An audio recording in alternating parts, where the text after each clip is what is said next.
আসসালামু আলাইকুম। আন্তর্জাতিক সংবাদে আপনাকে স্বাগতম। শুরুতেই জানিয়ে দিচ্ছি সংবাদ শিরোনাম, তবে অনুরোধ থাকবে ভিডিওতে একটি লাইক করুন এবং কমেন্ট করে জানিয়ে দিন আপনার মূল্যবান মতামত।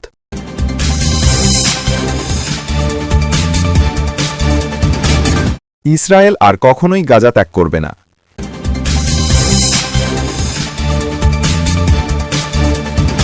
তুরস্কে যেভাবে বিধ্বস্ত হল লিবিয়ার সেনাপ্রধানকে বহনকারী বিমান।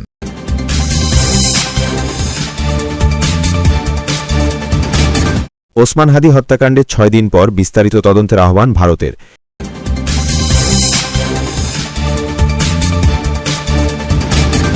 মস্কোয় থানার সামনে বোমা বিস্ফোরণ, 2 পুলিশসহ নিহত 3।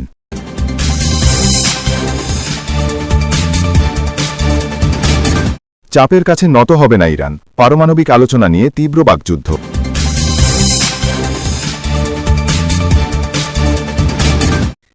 এবার বিস্তারিত খবর। তুরস্কে যেভাবে বিধ্বস্ত হল লিবিয়ার সেনাপ্রধানকে বহনকারী বিমান। তুরস্কে বিমান বিধ্বস্ত হয়ে লিবিয়ার সেনাপ্রধান সহ অন্তত 8 জন নিহত হয়েছেন। তুরস্কের সামরিক কর্মকর্তাদের সঙ্গে বৈঠক শেষে ত্রিপোলি ফেরার পথে বিমানটি বিধ্বস্ত হয়। বিমানটির ধ্বংসাবশেষ খুঁজে পেয়েছে স্থানীয় কর্তৃপক্ষ। স্থানীয় সময় মঙ্গলবার 23 ডিসেম্বর তুরস্কের সেনাপ্রধানের সঙ্গে সাক্ষাৎ করেন লিবিয়ার সেনাপ্রধান মোহাম্মদ আলী আল হাদ্দাদ।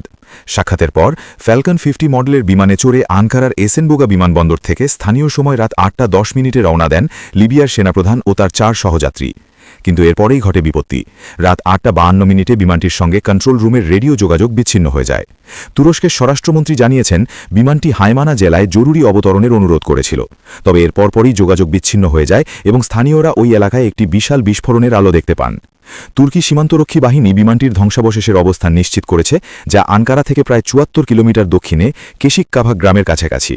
নিহতদের মধ্যে সেনাবাহিনী প্রধান আল ফিতৌরি ঘরিবেল, মিলিটারি ম্যানুফ্যাকচারিং অথরিটির পরিচালক মাহমুদ আল কাতাউই, আল হাদ্দাদের উপদেষ্টা মোহাম্মদ আল আসাউই দিয়াব এবং একজন সামরিক ফটোগ্রাফার মোহাম্মদ ওমর আহমেদ মাহাজুবও রয়েছেন।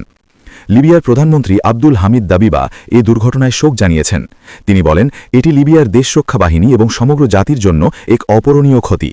স্থানীয় গণমাধ্যমের তথ্য অনুযায়ী প্রাথমিক তদন্তে দুর্ঘটনার সম্ভাব্য কারণ হিসেবে প্রযুক্তিগত ত্রুটির কথাই বলা হয়েছে। এছাড়া ইস্তাম্বুলে দায়িত্বরত আল জাজিরার প্রতিনিধি জানান, প্রাথমিক আলামত অনুযায়ী এটিকে কারিগরি ত্রুটি মনে করা হলেও বর্তমান রাজনৈতিক উত্তেজনার প্রেক্ষাপটে এই দুর্ঘটনা নিয়ে নানা জল্পনা কল্পনাও চলছে।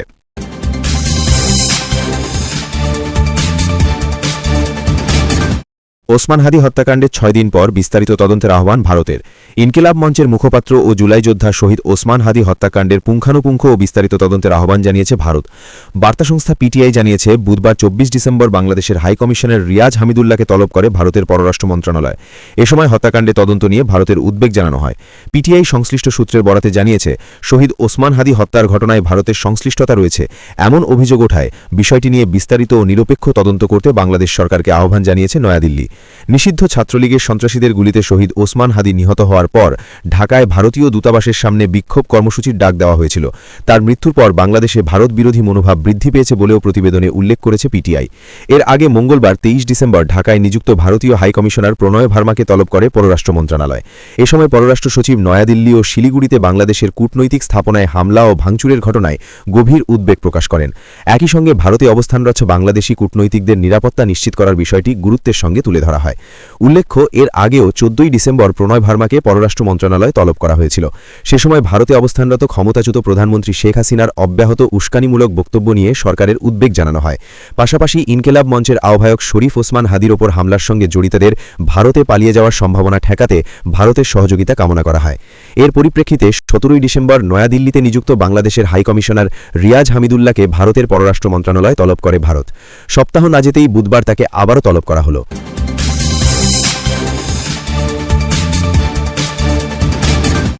মস্কোয় থানার সামনে বোমা বিস্ফোরণ, 2 পুলিশসহ নিহত 3।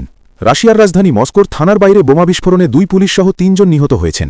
বুধবার 24 ডিসেম্বর এ ঘটনা ঘটে। এ ঘটনার মাত্র 2 দিন আগে সেই একই এলাকায় ফানিল সার্ভারোভ নামে দেশটির সেনাবাহিনীর এক জেনারেল গাড়ি বোমা হামলায় প্রাণ হারান। কাতার ভিত্তিক সংবাদমাধ্যম আল জাজিরা জানিয়েছে, বুধবার ভোরের দিকে মস্কোর ইয়েলেৎস্কায়া সড়কে এ ঘটনা ঘটে। রুশ তদন্ত কমিটি জানিয়েছে, থানা ও পুলিশের গাড়ির সামনে দাঁড়ানো এক সন্দেহভাজন ব্যক্তির কাছে যান 2 পুলিশ সদস্য। ওই সময় সন্দেহভাজন ব্যক্তিটি বোমার বিস্ফোরণ ঘটান। এতে ট্রাফিক পুলিশের 2 সদস্য ও গাড়ির কাছে দাঁড়ানো এক ব্যক্তি নিহত হন। নিহত পুলিশ সদস্যদের মধ্যে একজনের বয়স 24, আরেকজনের 25 বছর। 25 বছরের পুলিশ সদস্যের স্ত্রী ও 9 মাসের একটি সন্তান রয়েছে। কে বা কারা এ হামলা চালিয়েছে সেটি এখনও স্পষ্ট নয়। সাধারণত ইউক্রেনের গোয়েন্দা সংস্থা রাশিয়ার ভেতরে এ ধরনের হামলা চালিয়ে থাকে।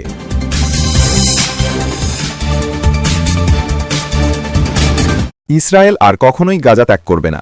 ইসরায়েল গাজা উপত্যকা কখনোই ত্যাগ করবে না এমন মন্তব্য করে বিতর্কের জন্ম দিয়েছেন দেশটির প্রতিরক্ষা মন্ত্রী ইসরায়েল কাৎজা। একই সঙ্গে তিনি গাজায় অবৈধ বসতি পুনঃস্থাপনের সম্ভাবনার কথা উল্লেখ করেন। তার এই মন্তব্য ঘিরে দেশবিদেশে ব্যাপক সমালোচনা শুরু হলে পরে তিনি অবস্থান কিছুটা শিথিল করতে বাধ্য হন। বার্তা সংস্থা এএফপি এর বরাতে সৌদি আরব ভিত্তিক সংবাদ মাধ্যম আরব নিউজ জানায়, মঙ্গলবার অধিকৃত পশ্চিম তীরের বাইত আল বসতিতে 1200 নতুন আবাসন প্রকল্পের উদ্বোধনী অনুষ্ঠানে বক্তব্য দেওয়ার সময় এসব কথা বলেন কাৎজা। ওই বক্তৃতায় তিনি 2005 সালে পরিত্যক্ত উত্তর গাজার ইসরায়েলি বসতিগুলো পুনর্নির্মাণের অঙ্গীকারও করেন। প্রতিরক্ষামন্ত্রী বলেন, আমরা গাজার গভীরে অবস্থান করছি এবং আমরা কখনোই গাজা ছেড়ে যাব না। তিনি আরও জানান, উপযুক্ত সময়ে উত্তর গাজায় উচ্ছেদ হওয়া বসতিগুলোর স্থানে নাহাল আউটপোস্ট সামরিক ফাঁড়ি স্থাপনের বিষয়টি বিবেচনা করা হবে। বিশেষজ্ঞদের মতে নাহাল আউটপোস্ট বলতে মূলত সেই সামরিক ফাঁড়িগুলোকেই বোঝানো হয় যেগুলি 20 শতাব্দীর দ্বিতীয়ার্ধে ইসরায়েল ও অধিকৃত অঞ্চলে স্থাপন করা হয়েছিল এবং পরবর্তী সময় অনেক ক্ষেত্রেই তা স্থায়ী বেসামরিক বসতিতে রূপ নেয়। কাৎজার এই মন্তব্য ইসরায়েলির প্রধানমন্ত্রী বেনিয়ামিন নেতানিয়াহুর ঘোষিত সরকারি নীতির সঙ্গে সরাসরি সাংঘর্ষিক। নেতানিয়াহু একাধিকবার স্পষ্ট করে বলেছেন, গাজায় পুনরায় বসতি স্থাপনের কোনো পরিকল্পনা সরকারের নেই। পাশাপাশি এই মন্তব্য যুক্তরাষ্ট্রের সাবেক প্রেসিডেন্ট ডোনাল্ড ট্রাম্প ঘোষিত শান্তি পরিকল্পনার সঙ্গেও বিরোধ তৈরি করেছে। ওই পরিকল্পনায় যুদ্ধবিরতির পরবর্তী ধাপে গাজা থেকে ইসরায়েলি সেনা প্রত্যাহারের কথা বলা হয়েছে এবং স্পষ্টভাবে উল্লেখ রয়েছে, ইসরায়েল গাজা দখল বা সংযুক্ত করবে না। প্রতিরক্ষামন্ত্রীর বক্তব্যকে ঘিরে ইসরায়েলের রাজনৈতিক ও নিরাপত্তা মহলে তীব্র প্রতিক্রিয়া দেখা দিয়েছে। সমালোচকেরা অভিযোগ করেছেন, জাতীয় নিরাপত্তার এক সংকটময় সময়ে কাৎজা উস্কানিমূলক বক্তব্য দিয়ে আন্তর্জাতিক অংশীদারদের উপেক্ষা করছেন। সাবেক সেনাপ্রধান গাদি আইজেনকোট সামাজিক যোগাযোগ মাধ্যম এক্সে লেখেন, একদিকে সরকার ট্রাম্প পরিকল্পনার পক্ষে ভোট দিচ্ছে, অন্যদিকে গাজায় বিচ্ছিন্ন বসতি স্থাপনের কল্পকাহিনী তুলে ধরা হচ্ছে। সমালোচনার মুখে শেষ পর্যন্ত কাৎজা তার বক্তব্য থেকে আংশিকভাবে সরে আসেন। তার দপ্তর থেকে এক বিবৃতিতে বলা হয়, গাজা উপত্যকায় বসতি স্থাপনের কোনো পরিকল্পনা সরকারের নেই এবং প্রতিরক্ষামন্ত্রীর মন্তব্য কেবল নিরাপত্তা প্রেক্ষাপটে দেওয়া হয়েছিল।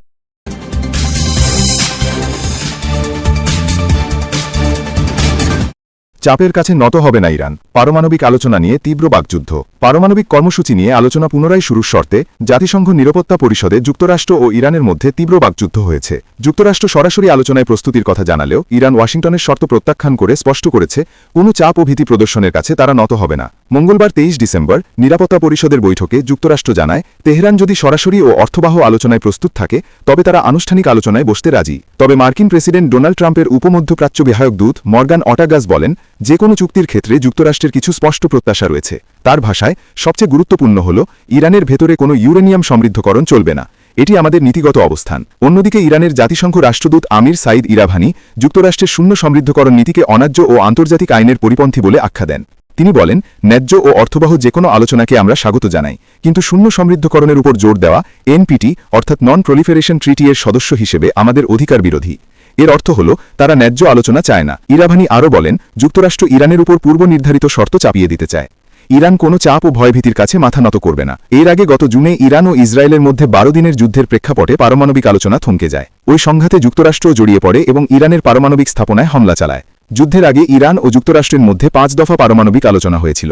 আলোচনার বড় বাধা ছিল ইরানের মাটিতে ইউরেনিয়াম সমৃদ্ধকরণ, যা পশ্চিমা দেশগুলো অস্ত্রায়নের ঝুঁকি কমাতে পুরোপুরি বন্ধ করতে চায়, কিন্তু তেহরান তা স্পষ্টভাবে প্রত্যাখ্যান করে আসছে। এদিকে গত সেপ্টেম্বরের শেষ দিকে জাতিসংঘ ইরানের পারমাণবিক কর্মসূচি নিয়ে পুনরায় অস্ত্র নিষেধাজ্ঞা ও অন্যান্য নিষেধাজ্ঞা কার্যকর করে। ইউরোপীয় শক্তিগুলোর উদ্যোগে স্ন্যাপব্যাক প্রক্রিয়ার মাধ্যমে এই সিদ্ধান্ত নেওয়া হয়, যদিও রাশিয়া ও চীন এই সিদ্ধান্তের বিরোধিতা করে। ব্রিটেন, ফ্রান্স ও জার্মানি অভিযোগ করে যে 2015 সালের পারমাণবিক চুক্তির শর্ত ইরান লঙ্ঘন করেছে। এই অভিযোগের ভিত্তিতেই তারা স্ন্যাপব্যাক প্রক্রিয়া শুরু করে। ওই চুক্তির লক্ষ্য ছিল ইরানকে পারমাণবিক অস্ত্র তৈরির পথ থেকে বিরত রাখা। তবে ইরান বরাবরের মতোই পারমাণবিক অস্ত্র তৈরির অভিযোগ অস্বীকার করে আসছে এবং বলছে তাদের কর্মসূচি সম্পূর্ণ শান্তিপূর্ণ উদ্দেশ্যে পরিচালিত। 2015 সালের পারমাণবিক চুক্তিটি সে বছর গৃহীত জাতিসংঘ নিরাপত্তা পরিষদের একটি প্রস্তাবের মাধ্যমে অন্তর্ভুক্ত করা হয়। এরপর থেকে চুক্তির বাস্তবায়ন নিয়ে নিরাপত্তা পরিষদ বছরে 2 বার বৈঠক করে আসছে। মঙ্গলবারের বৈঠক আহ্বান করে ব্রিটেন, ফ্রান্স, যুক্তরাষ্ট্র, ডেনমার্ক, গ্রিস, স্লোভেনিয়া ও দক্ষিণ কোরিয়া। তবে রাশিয়া ও চীন দাবি করে যে ওই প্রস্তাবের সব বিধান 18 অক্টোবরেই মেয়াদ উত্তীর্ণ হয়েছে এবং তারা বৈঠক আয়োজনের বিরোধিতা করে।